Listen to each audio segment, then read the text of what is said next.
Mis palabras llovieron sobre ti acariciándote. Amé desde hace tiempo tu cuerpo de nácar soleado.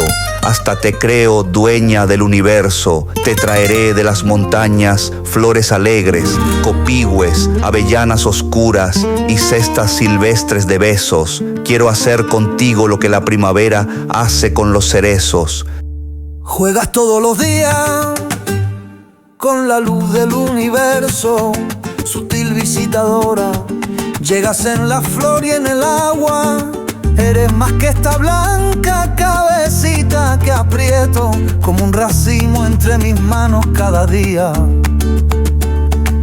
A nadie te parece desde que yo te amo. Déjame tenderte entre guirnalda amarilla. ¿Quién escribe tu nombre con letras de humo entre las estrellas del sur? Déjame recordarte cómo eras entonces cuando aún no existías.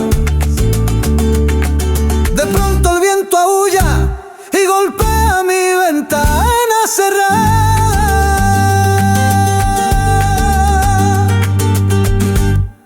El cielo es una recuajada de peces sombríos. Aquí vienen a dar todos los vientos. Se desviste la lluvia, pasan huyendo los pájaros. El viento, yo solo puedo luchar contra la fuerza de los hombres. El temporal arremolina hojas oscuras y suelta todas las barcas que anoche amarraron al cielo. Tú estás aquí, tú no huyes, tú me responderás hasta el último grito. Ovíllate a mi lado como si tuvieras miedo. Sin embargo, alguna vez corrió una sombra extraña por tus ojos. Ahora también pequeña, me traes madre selva y tienes hasta los senos perfumados.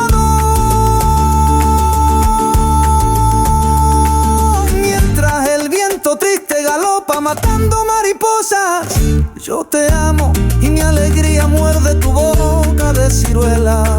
Cuánto te habrá dolido acostumbrarte a mi alma sola y salvaje, a mi nombre que todos ahuyentan. Hemos visto arder tantas veces el lucero besándonos los ojos y sobre nuestras cabezas destorcerse los crepúsculos en abanicos girantes. Mis palabras llovieron sobre ti, acariciándote amé. Desde hace tiempo tu cuerpo de nácar soleado. Hasta te